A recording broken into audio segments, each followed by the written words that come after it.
মাৰ্ঘেৰিটা মহকুমাৰ 125টা নামঘৰৰ উদ্যোগত লিডু কেন্দ্ৰীয় নামঘৰত এইবাৰ মহাপুৰুষ শ্ৰীমন্ত শংকৰদেৱৰ 577 সংখ্যক জন্মোৎসৱবাগী 4 দিনীয়া বিস্তৃত কাৰ্যসূচীৰে উদযাপনৰ আয়োজন কৰা হৈছে।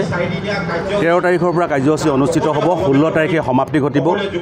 দুখনকৈ নাট ভাওনা মঞ্চস্থ হ'ব, এখন স্থানীয় শিল্পীৰ দ্বাৰা মঞ্চস্থ হ'ব, এখন আমন্ত্ৰিত ভাওনা মঞ্চস্থ হ'ব।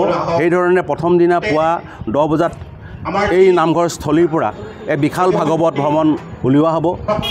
মাৰ্ঘেৰিটা মহকুমাৰ 125টা নামঘৰৰ ভকত বৈষ্ণৱৰ লগতে বিভিন্ন ধৰ্মীয় লোককৃষি দলে অংশগ্ৰহণ কৰিব। আমি আশা কৰিছোঁ যে প্ৰায় 10,000 অধিক লোকে এই ভাগৱত ভ্ৰমণত অংশগ্ৰহণ কৰিব।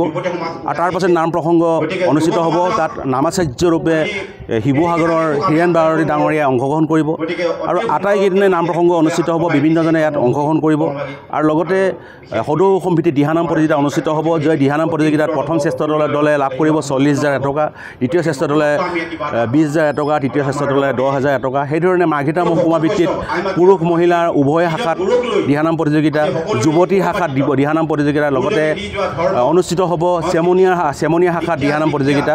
মানে মুঠতে 3টা শাখাত দিহানাম প্ৰতিযোগিতা অনুষ্ঠিত হ'ব। সেইধৰণে বৰগীতৰ পৰা আৰম্ভ কৰি লোকগীতৰ পৰা আৰম্ভ কৰি প্ৰাৰ্থনালৈকে আৰু লগতে বিভিন্ন সত্ৰীয়া নৃত্য প্ৰতিযোগিতা অনুষ্ঠিত হ'ব। আমি আশা কৰিছোঁ যে এই যি মহাপুৰুষ জনাৰ যি আদৰ্শ, সেই আদৰ্শখিনি আমি আৰু নতুন প্ৰজন্মৰ মাজত বিস্তাৰিতভাৱে লৈ যাব পাৰিম।